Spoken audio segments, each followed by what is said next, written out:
오늘 에베소서 2장 1절에서 10절 말씀인데요. 구원, 은혜로 주신 하나님의 선물이라는 제목입니다. 수요 예배에는 우리가 주일 예배 때 나눴던 말씀, 그 말씀들 안에서 전달하고자 하는 핵심적인 내용들을 이제 메시지로 전하는 시간입니다. 우리들이 출애굽기에 있었던 그 레위 제사장들이 입었었던 옷에 대해서 살펴봤죠. 옷에 대해서 대략적인 세부적인 내용이 아니고 이 서론적인 이런 내용들을 살펴봤는데, 거기서 강조하고 있는 내용은 딱 한 가지였습니다. 아론이든 그리고 아론의 네 아들이든 그들은 제사장이 될 자격이 없는 죄인입니다. 연약한 자고 부족하고 하나님을 섬길 수 있는 그런 거룩한 사람이 아니었습니다. 근데 하나님께서 뭐라고 말씀하시냐면, 아론을 어떻게 거룩하게 만들 거냐? 내가 지금 명하고 있는 이 제사장 옷을 만들어서 입혀줘라. 그 옷이 아론을 거룩하게 하고 아론의 아들들을 거룩하게 해서 나를 섬기는 제사장 역할을 하게 만들어줄 것이다. 그게 이제 핵심이었습니다. 그 옷을 만드는 것도 하나님이 명령하고 만드시지만 사람이 그 명령받아서 자기의 재주로 만드는 게 아니고, 어떻게 만든다고 본문에 되어 있냐면, 내가 내 지혜의 영을 줘서 지혜로운 사람이 만들 수 있도록 모든 것을 다 공급하겠다라고 이야기하시죠. 그래서 궁극적으로 명령을 내리시는 분도 하나님이시고, 그리고 그 명령이 제사장의 옷을 지어라, 그 명령이 수행될 수 있도록 거기에 필요한 모든 지혜를 공급하신 분도 하나님이시고, 그래서 인간이 분명히 만들었지만 인간이 만든 게 아니고 하나님이 직접 성령으로 그를 지혜를 주고 그리고 눈을 밝혀주셔서 모세가 봤었던 거를 그대로, 사실은 우리가 레위기서를 읽어보면 출애굽기를 읽어보면 모세가 봤던 그대로 이거를 재현한다는 게 불가능해요. 설명이 너무 부족합니다. 근데 하나님이 영을 주셔서, 하나님이 지혜를 주셔서 모세가 본 그대로 만들 수 있도록 사실은 해주시는 거예요. 모세가 이야기하는 말로 전달한 거 가지고는 절대로 그것을 재현할 수가 없는 것입니다. 그래서 하나님이 명령하시고 하나님이 그거를 실행할 수 있도록 지혜도 주시고 하나님이 모든 것을 다 하셔서 아론과 그의 아들들이 거룩하게 하나님을 섬길 수 있도록 만들어주는 겁니다. 그게 사실은 구원이랑 같은 거거든요. 그래서 우리가 구원에 대해서 생각할 때 일반 종교와 그리고 기독교가 다른 점이 딱 한 가지밖에 없습니다. 일반 종교는 내 행위와 공로와 내 열심과 내가 무엇을 어떻게 함으로써 구원을 받거나 복을 받아내는 것이라면, 기독교에서 이야기하고 있는 진리는 내가 열심히 하고 내가 공로를 쌓고 내가 뭐를 했기 때문에 축복을 받아내는 개념이 아니라는 거죠. 내가 만약 구원을 받는다면 기독교에서 이야기합니다. 네가 한 것은 하나도 없다. 너가 그 구원을 받을 수 있었던 것은 하나님이 은혜로 주셨기 때문에 받는 거지, 네가 잘나서 너는 받을 만한 가치가 없는 죄인이다. 하나님이 구원의 길도 열어주시고 하나님이 그 구원 받을 수 있도록 인도해 주시고 하나님이 주시는 것이지 너가 한 것이 아니다 라고 하는 것입니다. 오늘 에베소서 2장 1절에서 10절을 본 이유도 그걸 가장 극명하게 잘 보여주고 있는 본문이기 때문에 그렇습니다. 여기 마지막 부분에 보면 8절부터 너희는 그 은혜에 의하여 믿음으로 말미암아 구원을 받았으니, 이 구원을 받는 것에 대해서 설명을 하고 있죠. 우리는 믿기 때문에 구원받는다라고 생각하는데 믿어서 구원받는 게 아닙니다. 그렇죠? 은혜에 의하여 믿음으로 구원받는 것이다 라고 이야기를 하고 있어요. 내가 믿는 줄 알았는데 내가 믿게 된 근거가 뭐냐? 은혜로 말미암아 믿게 되어진 거다. 믿음조차도 너희가 스스로 선택을 해가지고 이거 믿어보자 이렇게 한 게 아니고 하나님이 은혜로 믿게 해주셨기 때문에 그 믿음으로 말미암아 구원을 받은 것이다. 그 이야기를 하고 있죠. 그래서 9절에 행위에서 난 것이 아니니 이는 누구든지 자랑하지 못하게 함이니라. 내가 한 게 아니래요. 믿음이 좋은 사람은 그래서 절대로 교만할 수가 없는 겁니다. 믿음이 좋다라고 하는 이야기는 뭐냐? 하나님이 은혜를 더 많이 주셨기 때문에 내가 많은 믿음을 가질 수 있는 거예요, 사실은. 내 행위에서 낳는 것이 아니다, 이거를 깨달아야 됩니다. 그걸 알지 못하면 우리는 구원받은 것, 그리고 믿음, 그리고 내가 믿음으로 말미암아 행하는 모든 행함, 이런 것들을 나에게서 나온 줄로 착각을 한단 말이에요. 근데 인간은 그렇게 생각하고 살아가는 게 너무 잘 어울리는 죄성을 가지고 태어났습니다. 자, 8절에 다시 이것은 너희에게서 난 것이 아니요 하나님의 선물이니라. 그렇죠? 이것은 너희에게서 난 것이 아니고 하나님께서 주신 선물이다. 그래서 믿음 자체도 하나님께서 주신 선물입니다. 그렇기 때문에 우리는 그 누구도 믿음 자랑할 수도 없고요. 우리가 믿기 때문에 행하는 모든 신앙생활에서 나오는 행위 자체도 사실은 하나님으로부터 은혜로 선물로 주어진 것이지 내가 한 것이 아니다라고 하는 겁니다. 그렇기 때문에 기독교에서는 내가 한 것을 바탕으로, 공로를 바탕으로 구원을 받든지 아니면 복을 받는다는 개념 자체가 없는 거예요. 그래서 내가 열심히 기도해서 하나님께 응답을 받는다, 이것도 아닌 것입니다. 열심히 기도해서 하나님께 응답을 때를 써서 받아내는 게 절대로 아니에요. 그거는 종교고 우상숭배입니다. 진짜 믿음은 뭐냐면 마태복음 6장에 나오죠. 내가 필요한 것을 하나님께 떼써서 얻어내는 것이 아니고 진짜로 하나님이 은혜로 믿음을 주신 사람들은 이러한 것은 하나님이 다 나보다도 더 내 필요를 알고 챙겨주는 거기 때문에 이런 거는 기도할 필요가 없구나라고 하는 게 믿음이에요. 그래서 내가 무엇인가를 목표를 세워놓거나 어떤 받아야 될 품목을 정해놓고 기도하는 것은 잘못된 것입니다. 오히려 그 품목을 정해놓고 기도하고 내가 진짜로 필요한 것이 있다 하더라도 기도하고 말씀 듣고 은혜를 받다 보면 이런 것들은 할 필요가 없는 건데 내가 또 종교 생활을 하고 있구나라고 깨달아야 되는 게 진짜 믿음이란 말이죠. 그래서 우리는 이 땅에 살아가면서 심지어는 먹을 것, 마실 것, 입을 것, 이런 육신적인 삶을 영위하는 것들조차도 누가 다 은혜로 주신다고 되어 있냐면 하나님이 주신다고 되어 있어요. 단 한 가지, 은혜로 말미암아 믿음도 생기고 은혜로 말미암아 내게 필요한 것도 공급해 주시면 그러면 나는 하나님이 공급해 주시니까 일할 필요도 없고, 그리고 하나님이 믿음 주시니까, 그리고 내가 믿는 것이 아니고 은혜로 말미암아 믿어지는 거니까, 그러니까 나는 이 신앙에 대한 고민도 할 필요 없고, 만약에 내가 믿음이 없으면 하나님이 은혜를 안 줘서 그래.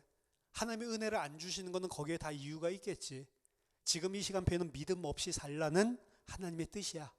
이렇게 막 사는 것이 그럼 맞냐? 한 가지 우리가 이해를 해야 될 부분이 있습니다. 은혜로 말미암아 믿어지게 한다라고 하는 배경에 은혜를 줬더니 컴퓨터 입력하듯이 은혜를 줬더니 믿어지지도 않던 그리스도가 갑자기 확 믿어져. 이게 믿음이 아니라고요. 믿음은 분명히 은혜로 주어지는 것이 맞는데 하나님이 은혜 딱 키보드에 입력하고 엔터 딱 치면 딱 해서 믿어져. 이게 믿음이 아니고요.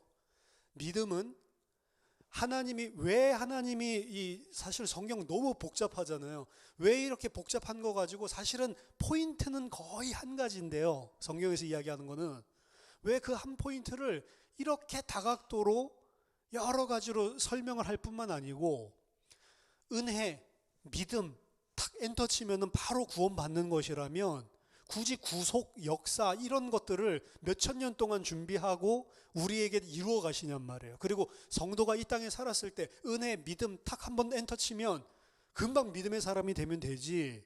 왜 이 땅에 구원받은 사람들도 여전히 자기가 있는 죄성과 믿음이 없는 상태에서 성장하는 과정들까지도 구원으로 그렇게 길게 말도 안 되게 인도를 하냔 말이죠. 그래서 은혜로 말미암아 구원을 얻는다라고 하는 파트에 있어서 한 가지 우리가 오해를 버려야 될 부분이 있는데, 그거는 주입식으로 하나님이 은혜를 쏙 집어넣었더니 갑자기 믿음이 생긴다는 그 이야기가 아닙니다. 오늘 본문에서 이야기하는 거는 왜 하나님이 그런 복잡한 우리 인생이라는 긴 과정을 통해서 그냥 빨리 그냥 믿음 팍 줘가지고 은혜, 믿음 이래가지고 천국 데려가지, 이 땅에 하나님 백성을 이렇게 오래 놔두면서 굳이 이런 길들을 계속 겪으면서 고난 당하죠. 계속 자기를 부인하고 왜 계속 이런 과정을 통해서 구원을 이뤄 가실까요? 왜 이렇게 복잡하죠? 그 이유는 한 가지입니다. 하나님은 우리를 로봇으로 만든 게 아니에요. 은혜를 주셔서 믿어지게 하는 과정들 속에 하나님이 은혜로 우리를 신실하게 계속 깨닫도록 인도하시. 못 깨달으면 또 비슷한 사건들 통해서 또 깨닫게 하고 계속 오래 참음으로 우리를 놓지 않고 계속 반복적으로 계속 끌고 가는 거예요. 그 은혜 속에서 믿음이 성장할 수 있도록 내 스스로가 하나님은 이런 분이구나 알고 스스로가 하나님 앞에 그 믿음을 가질 수밖에 없는, 그래서 자발적으로 헌신도 믿음에서 나오는 헌신이라고 하는 것도 그냥 내가 헌신, 믿음 헌신 이렇게 하면 갑자기 오는 날 나 헌신해야지 이런 게 아니고 그 너무 감사해서 자발적으로 나올 수밖에 없는 헌신, 하나님을 사랑하는데 자발적으로 하나님을 사랑할 수밖에 없는 은혜 사랑, 그걸 깨닫게 하려고 하니까 힘든 거예요. 사실은 우리를 하나님과 같은 인격으로 영혼을 가지고 지정의를 가지고 있는 인격적인 존재로서 하나님을 우리가 자발적으로 너무나 깊이 감사하고 사랑하는 마음으로 순종하는 아들들로 만들기 위해서 이 모든 과정들이 사실은 필요한 것입니다. 그러니까 그게 굉장히 힘든 거예요. 만약에 우리가 누군가를 내가 원하는 대로 시키기 위해서 두들겨 패가지고 강압적으로 한다고 하면 겉으로는 할 수 있겠죠. 그렇지만 그 사람은 진짜 속으로는 나를 사랑하고 진짜로 감사해서 그 일을 하는 건 아니죠. 안 하면 두들겨 맞으니까 하는 거죠. 하나님 우리를 그런 식으로 만들지 않았거든요. 그럼 사람을 만들지 않고 로봇을 만들죠. 훨씬 더 말을 잘 듣는데요.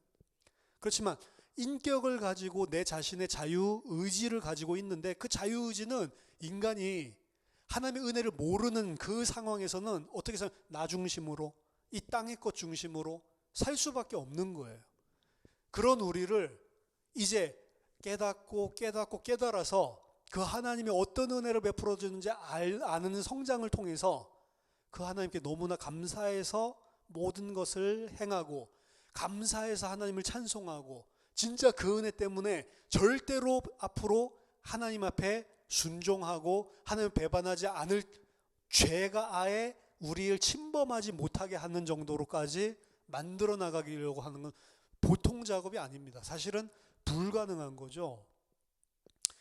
어렸을 때 우리가 아이들 보면 아이들이 부모님 말 잘 듣지만 그건 어렸을 때고, 이제 머리 대가리가 크면 안 듣죠, 말을. 그렇죠? 심지어는 나를 왜 낳았어요 막 이러죠. 내 인생에 간섭하지 마세요. 근데 부모님이 대부분 간섭할 때 보면 간섭하는 사람도 있는데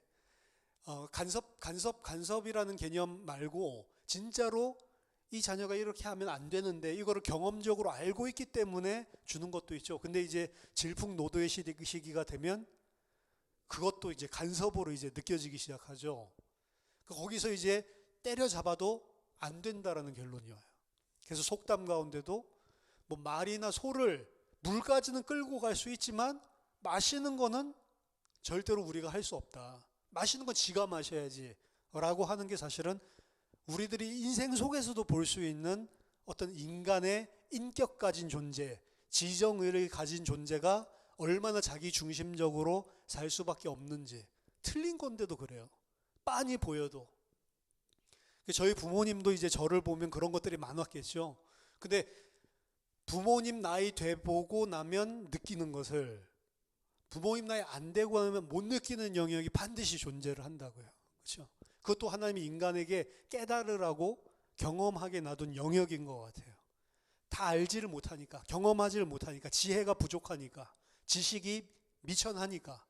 그러니까 옳다라고 생각을 하는데 그렇게 하면 틀림없이 저거 고생할 건데 부모님 봤을 때 그렇게 생각을 해서 이렇게 저렇게 이야기를 하면 안 듣죠.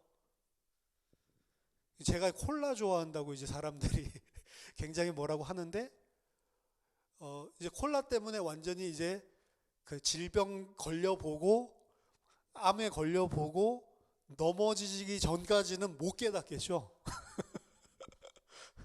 암만 나쁘다고 그래도 아이 맛있는데 그래도 이걸 먹어야 개운한데, 그렇죠?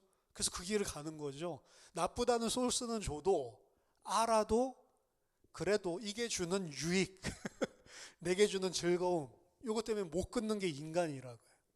그럼 그런 인간을 어떻게 만들어요? 하나님의 은혜를 줘서 하나님을 믿을 뿐만 아니고 하나님을 자발적으로 온전한 순종, 온전히 영원히 찬송할 수 있는 존재로 바꿔간다라고 하는 것은 보통 일이 아니에요. 이게 내 평생을 걸쳐서 만약 그걸 완성했다, 굉장히 빨리 완성한 겁니다. 그렇죠? 굉장히 빨리 완성한 거. 예수님이 3년 반을 같이 먹고 자고 사역을 해도 예수님 돌아가실 때 전부 다 도망갔다니까요, 제자들이. 3년 반 스파르타 교육을 받은 거잖아요. 그래서 이제 뭐 제자가 되기 위해서는 최소 3년 동안 동행하면서 동거의 원리를 통해서 훈련시켜야 된다. 그런데 예수님이 그런 동거의 원리를 훈련시켜도 인간 되던가요, 안 되던가요? 안 됩니다. 그렇죠? 안 돼요.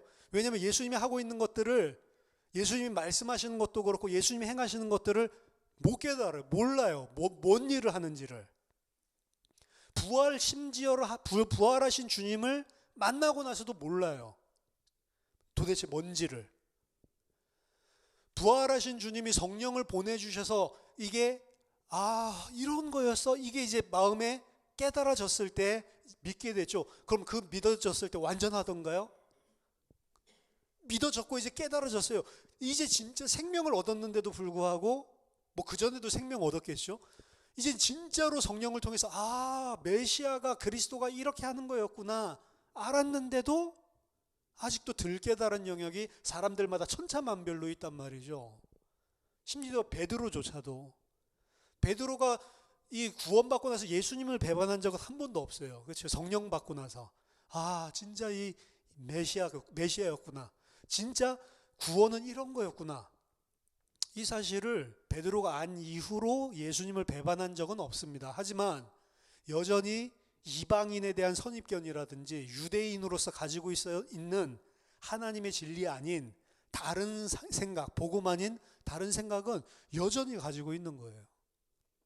그러니까 그 베드로도 구원받았고 성령으로 깨닫고 그리고 죽어도 나는 예수를 이제 부인할 수 없다라고까지 했지만 아직도 뭐가 안 되냐면 자기 기준과 육신적인 생각들 때문에 하나님의 도에 100% 순종을 못하는 거예요.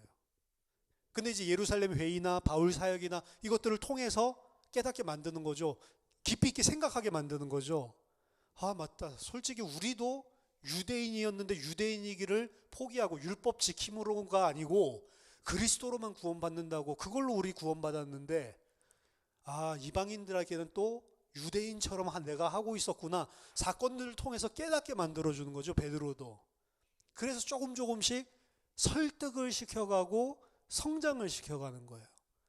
그래서 하나님은 흔히 무당들이 귀신을 받죠. 신을 받아들이고 내림굿을 하고 그리고 그 신의 그 명령을 따라서 기도도 하고 산기도도 하고 그리고 하라는 대로 다 해요.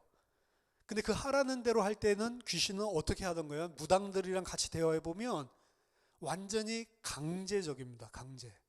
만약에 내림굿 안 받으면 어떻게 해요? 집안에 뭐 자녀를 죽인다든지 뭐 큰 우환을 몰고 와서 어쩔 수 없이 대부분은 내 자녀 생명 건드리거나 내 자녀도 무당 만든다. 여기에 이제 넘어가서 제발 내 자녀만큼은 그렇게 하지 말고 내가 몸주로 모시겠다. 거의 내림굿 그런 식으로 마지막 코스가 그렇게 받더라고요. 그러니까 이건 강제죠. 자발적으로 하는 게 아닙니다. 나중에 예수 그리스도 복음 전해주면 무당들도 이런 고백하는 사람, 왜 지금 와서 이 말을 해주냐고. 나 이 내림굿 하기 전에 와서 이야기 해주지. 왜 그 전에 교회에 시달려서 갔을 때 이런 이야기 안 해줬냐고. 이렇게 이야기하는 사람 보면 제일 안타까워요. 그 소리는 무슨 소리냐면 이제는 자기가 받아들이고 이제는 한 10년 동안 거기에 꽉 붙잡혀서 살아보니까 절대로 못 빠져나가는구나. 생각이 안 드는 거예요.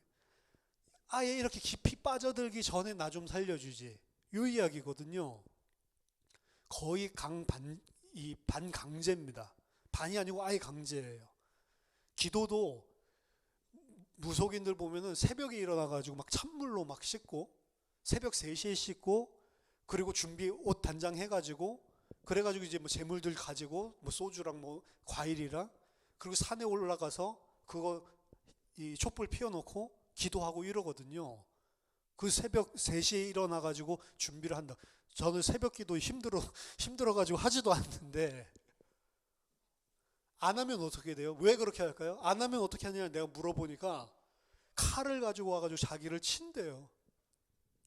뭐 그냥 정신병이다 이렇게 이야기할 수 있겠지만 그런 영적인 존재가 실제로 있기는 있거든요. 존재합니다. 거짓이 아닙니다. 칼로 와서 치는데 그건 이제 진짜 육신을 치는 건 아니잖아요. 영적으로 치는 거잖아요. 근데 그 느낌이나 그 맞을 때 꼭 진짜 육신이 잘려져 나가고 이런 고통이 똑같이 온다는 거지. 그리고 잠이 오겠어요? 기도하러 가야 되는데 잠자고 있으니까 나와서 칼 가지고 막 팔 자르고 막 다리 자르고 이러는데 여러분 잠이 오겠어요? 그래서 하는 거예요. 하나님 그렇게 안 하신다. 그렇게 안 하고 우리가 자발적으로 아예 육신이잖아요, 우리는. 아예 하나님 모르고 내 육신적으로 채워준 눈에 보이는 것밖에 모르는 그런 존재인 우리를 그런 것들을 다 내버리고 이것들이 아니다. 하나님으로만 사는 거구나. 그리스도로만 사는 거구나. 이렇게 자발적으로 바꾸려고 한다면 이거는 보통 작업일 뿐만이 아니고 불가능한 일입니다. 하나님이기 때문에 가능하게 한 거예요. 하나님이기 때문에 가능한 거지 우리는 절대로 우리 자신이 그렇게 할 수가 없는 영역이 이 믿음의 영역이란 말이에요. 그래서 우리를 믿음의 사람으로 은혜로 말미암아 믿게 한다라고 하는 이 과정들 속에는 우리가 자발적으로 하나님을 믿고 사랑하고 그 영광을 찬송할 수 있는 자로 만들어 나가는 과정들, 그 과정들을 갖다가 다 포함하고 있는 게 은혜로 말미암아 믿음으로 구원을 받았다라고 하는 거예요. 그러니까 쉬운 이야기가 아니죠. 엄청나게 복잡하고 사람으로서는 절대 불가능한 하나님의 사역이 전부 다 내포되어 있는 영역입니다. 우리가 이 사실을 관가한다면, 이 사실을 만약 버린다면 기독교가 이상하게 변질될 가능성들이 많습니다. 기독교를 흔히 은혜의 종교, 내 행위가 아니고 내 공로가 아니고 내가 하는 게 아니고 하나님이 하는 것 이렇게 이야기를 해서 내가 행하는 것들이나 이런 것들을 어떻게 보면 죄를 핑계댈 수 있는 핑계거리로 될 수 있는 종교가 기독교예요. 그러니까 옛날에 이 부분을 오해한 청소년들이 어떻게 했냐면 맨날 컴퓨터 게임만 해요. 맨날 컴퓨터 게임만 하니까 권사님이 너무 답답해서 머리통 때리면서 야 이 자식아 공부해야지 내가 지금 고등학생이 그 이야기 하니까 엄마 율법 하지 마세요. 인본주의 쓰지 마세요. 내가 공부를 하려고 하는 사람이라면 하나님이 은혜 주셔서 내 공부할 수 있는 마음을 주셔가지고 자발적으로 하게 하겠지. 엄마가 이렇게 나를 시켜가지고 하는 거는 하나님의 은혜를 모르고 율법 인본주의 종교다. 내가 뭘 하려고 하는 것 자체는 종교다. 이렇게 이야기를 해요. 너무 맞는 것 같지 않아요? 그 이야기는 뭐냐면 하나님을 은혜 줘가지고 어느 날 갑자기 공부하는 마음이 확 생기게 만드는 그런 존재로 생각하는 거예요. 로봇 같이 생각하는 겁니다. 하나님은 상황들을 통해서 내가 해야 될 일들, 할 수밖에 없는 일들 이런 것들을 인도하세요. 예를 들어서 학생 신분에 뒀다 그러면 학생 신분으로서 최선을 다해야지만 이 땅 살 때에 나름대로 이 사회에서 재구실하면서 먹고 살 수 있도록 하나님이 그런 환경도 허락해 놓으신 거잖아요. 일반 은총입니다. 그게 그런 영역들 속에 놔뒀으면 학생의 시간표에 학생이 해야 될 일을 착실하게 하는 것도 하나님의 뜻이고 지금 그렇게 인도하고 계신 거라니까요. 엄마가 이렇게 이야기를 한다. 그것도 엄마를 통해서 그 시간표에 할 수 있는 것들을 하게 하시는 손길이라니까요. 우리가 뭘 하는 것은 율법이고 아무것도 안 하는 것은 복음이고, 이렇게 율법과 복음을 이분화 시켜서 생각을 하기가 쉬운데 그거 아니란 말입니다. 복음이랑 그리고 율법이랑 복음이랑 행위랑 떨어져 있는 게 아니에요. 동면의 양면이라고 이야기를 합니다. 그래서 믿음이 있으면 당연히 행하는 거지, 이런 이야기가 야고보서에서 나오는 거예요. 믿는데 어떻게 그렇게 안 행할 수가 있냐? 안 행하는 거 보니까 믿음이 없나 보네? 이렇게까지 이야기를 하는 거예요.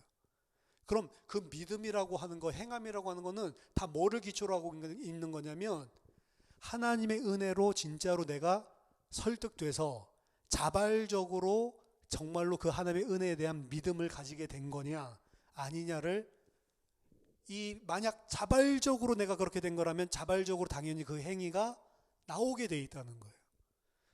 그래서 예를 들어서 이겁니다. 내가 어떤 여자를 사랑하거나 심지어는 학교에서 어떤 여자 선생님을 좋아한다, 남학생이. 이렇게 하면 그 여선생님한테 잘 보이기 위해서라도 공부를, 안 하던 공부를 막 해요. 왜? 그 선생님 좋아하니까. 그리고 그 선생님 실망시키고 싶지 않으니까. 그렇죠? 근데 그 선생님 무슨 심부름을 시켜? 그럼 막 최선을 다해서 해오는 거죠. 그래서 뭐 하나를 시켰다. 나 같은 사람한테, 나한테 우리 선생님이 이런 심부름을 시켰다.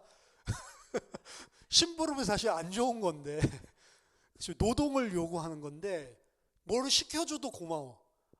이 옛날에 60명 중에 특별히 나를 불러서 일을 시켰다. 그래서 열심히 하는 거죠. 왜 열심히 하죠? 선생님이 시켰으니까 열심히 해야 되는 거야, 이게 아니죠. 그 선생님 너무 좋고 그 선생님이 시키는 거니까 당연히 하는 거예요. 예수 믿을 때도 똑같습니다. 진짜로 예수님 믿고 이 은혜, 이 예수님 하나님이 주신 은혜 사랑이 너무 감사하구나 라고 했을 때는 그것들이 그냥 자발적인 헌신의 형태로 나오는 거예요, 사실은. 제가 대학교 때 은혜를 처음 받았잖아요. 은혜 처음 받으니까 못할 게 없어요, 사실은. 그래서 대학교 다니면서 21학점 들으면서 매일마다 전도하고 또 훈련 받으러 다니고 토요일 날 하루 종일. 그리고 제가 대학교 때 뭐까지 했냐면 대학생이에요, 그냥. 대학생이 봉고차 몰고 다니면서 차량 운행까지 다 했어요. 목사님 댁이 인천입니다. 저희 집이 의정부예요. 교회는 하남이에요.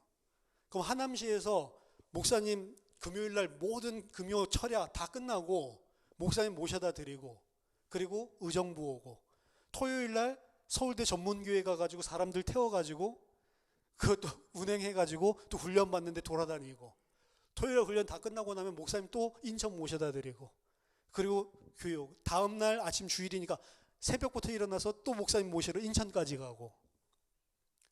이게 대학생이 한 거라니까요.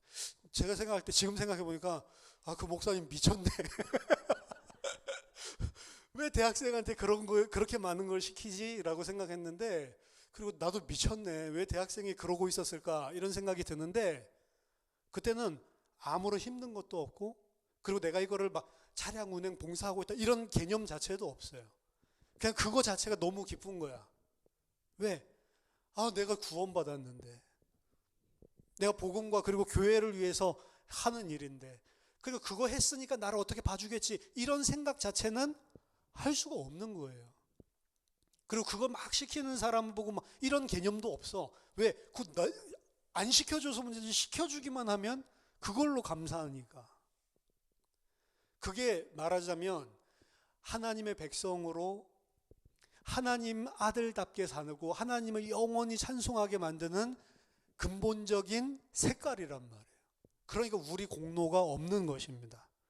그래서 이 은혜를 받고 하나님의 일을 죽도록 충성해서 했던 바울은 내가 한 게 아니고 하나님의 은혜로, 하나님이 은혜 주셔서 내가 이렇게 할 수밖에 없었던 거다.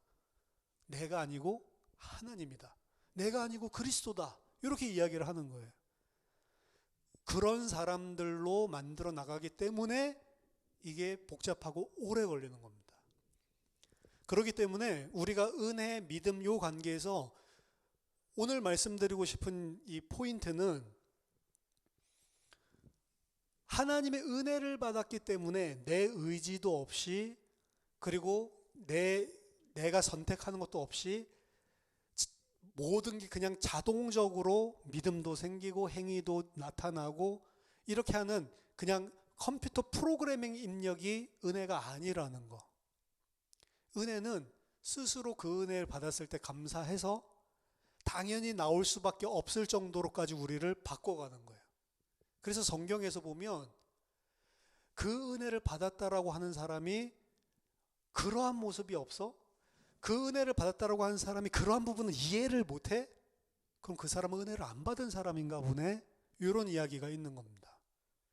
자, 우리 안에 하나님이 모든 것을 다 하신다. 요거를 절대 주권이죠. 가장 중요한, 성경에서 이야기하는 가장 중요한 어떻게 보면 핵심적인 신학 중에 하나입니다. 여기에서 하나님이 은혜 주시고 하나님이 택한 자들, 하나님이 다 살린다. 이런 개념이 절대 주권 안에서 나오는 거니까.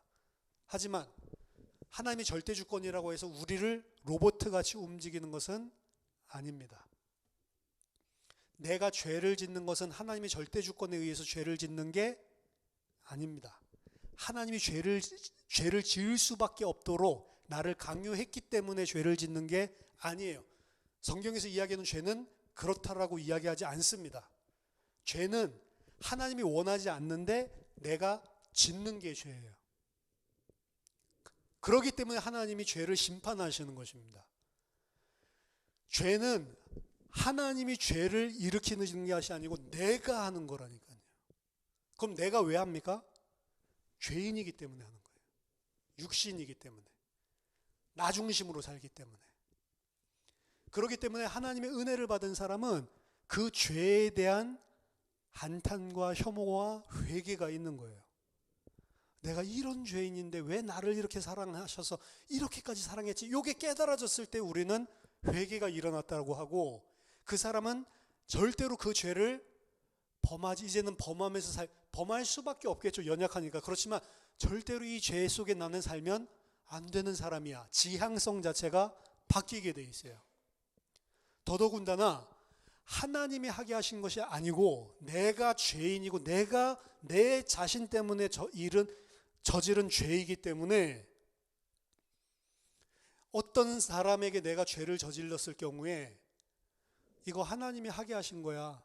하나님이 당신에게 필요해서 나를 통해서 그런 상처를 준 거야. 이런 식으로 말을 절대로 할 수 없는 것입니다. 하나님이 언제 죄짓게 했어요? 지가 했으면서.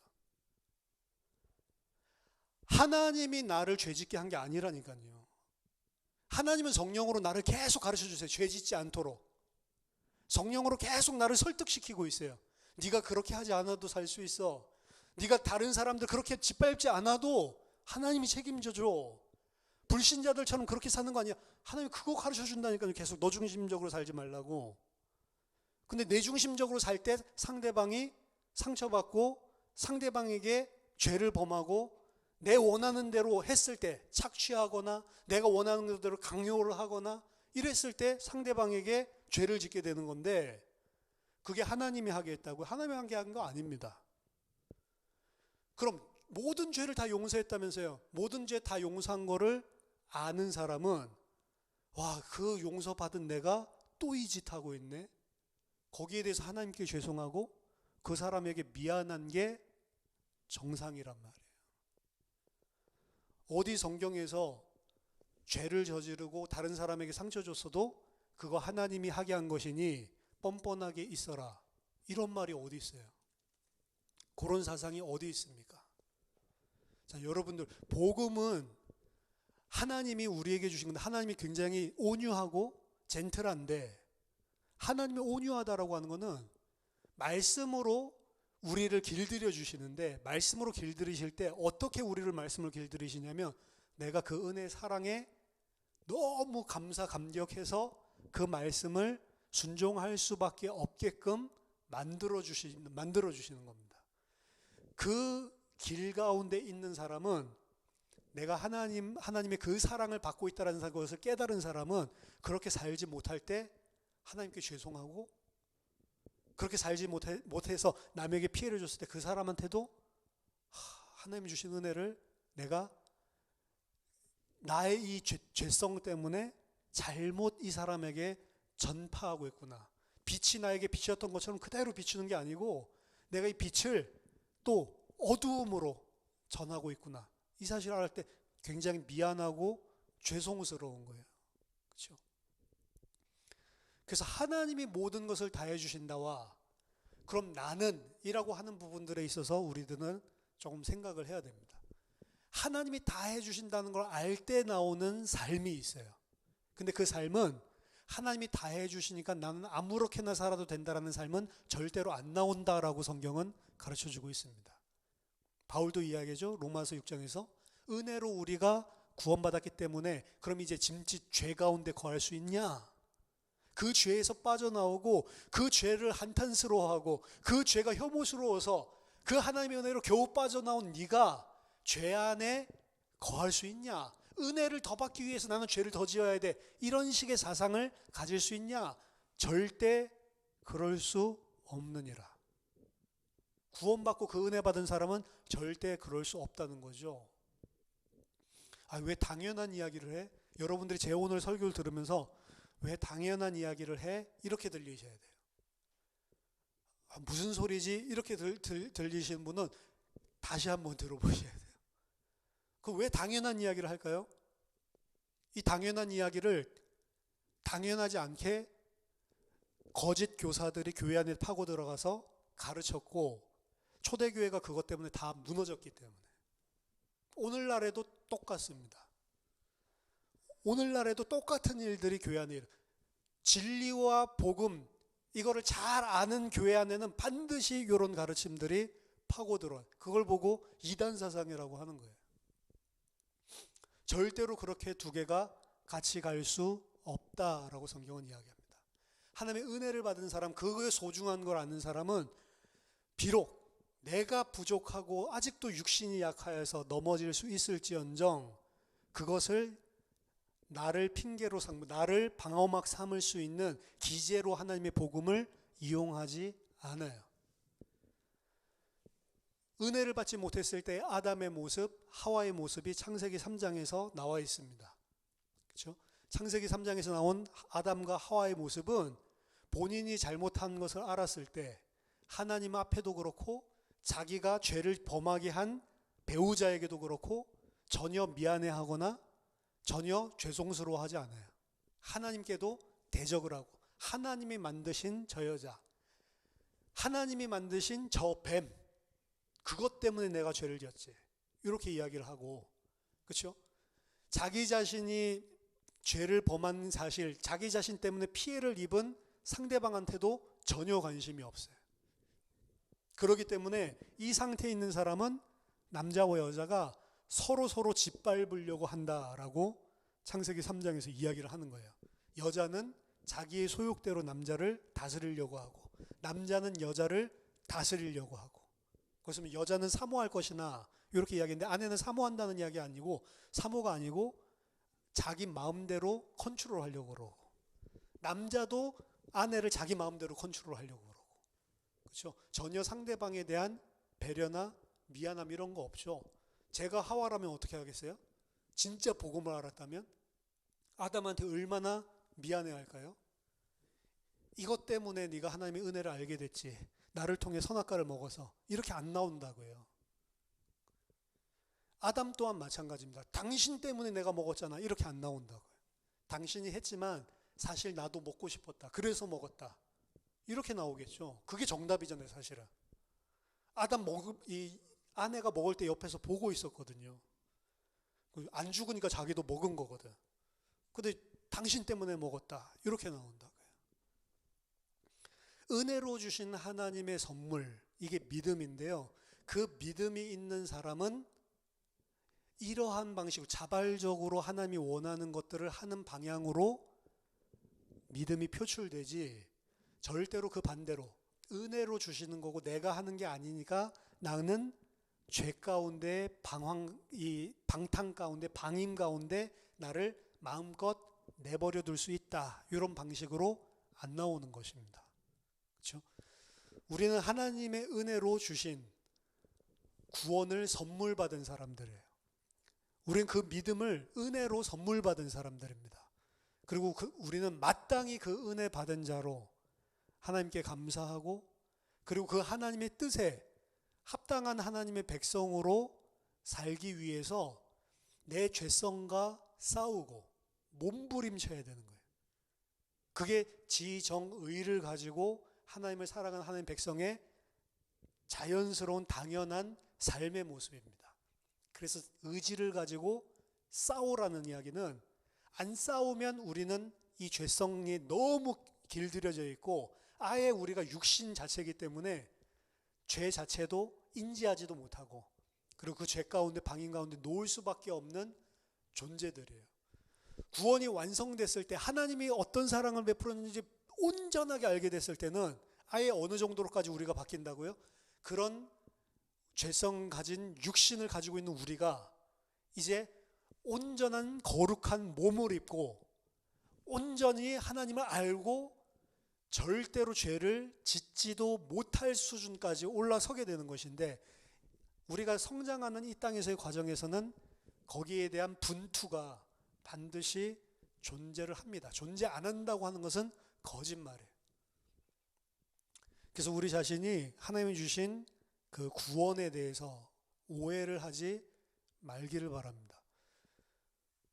하나님이 창세전에 영세전에 우리를 택하여 주셨지만 이 세상에 일어나는 모든 일들은 내가 선택하고 내가 결정하고 내가 행하는 것이지, 하나님이 창세전에 나를 보고 그렇게 하도록 정해놨어, 결정론, 운명론이 아니란 말이에요. 내가 실컷 잘못해도 하나님이 나에게 창세전에 이거 하도록 해놓으셨어? 아니라니까요. 내가 한 거잖아요. 왜 거짓말해? 저와 여러분들이 구원받은 자로 은혜 받았다는 것이 무엇인지 이 부분을 잘 이해하고, 여러분들이 정말로 하나님의 백성답게 어떻게 보면 우리의 죄성이 남아있게 돼 싸우면서 죄와 분투하면서 그러면서 성장하는 과정이 신앙생활의 과정이라는 사실을 알고, 정말로 복음을 제대로 이용하고 내가 하는 일들을 정당하고 사용해 먹기 위해서 복음을 왜곡하지 않고 있는 그대로 하나님 앞에 서는 그런 은혜가 있기를 예수 그리스도 이름으로 축원합니다. 기도하겠습니다. 하나님 아버지, 은혜를 감사드립니다. 저희들에게 하나님께서 은혜로 구원을 주신다는 것이 무엇인지를 깨닫게 하여 주시고, 하나님이 정말로 하나님의 백성으로 구원받은 자로 이 죄에서 자유케 된 자로 하나님 날마다 살아갈 수 있도록 성령으로 우리를 도와주시옵소서. 성령께서 우리를 설득시켜 주시고 깨닫게 해주시고 인도해 주시되 다시는 죄를 지을 수 없을 정도로까지 하나님의 백성답게 온전히 살 수 있을 때까지 우리를 놓지 마시고 끝까지 인도하여 주셔서 참 하나님의 아들들로 다 구원받을 수 있도록 정결하고 흠이 없는 온전한 신부로 다 세워질 수 있도록 우리를 도와주시옵소서. 예수 그리스도 이름으로 기도하옵나이다. 아멘.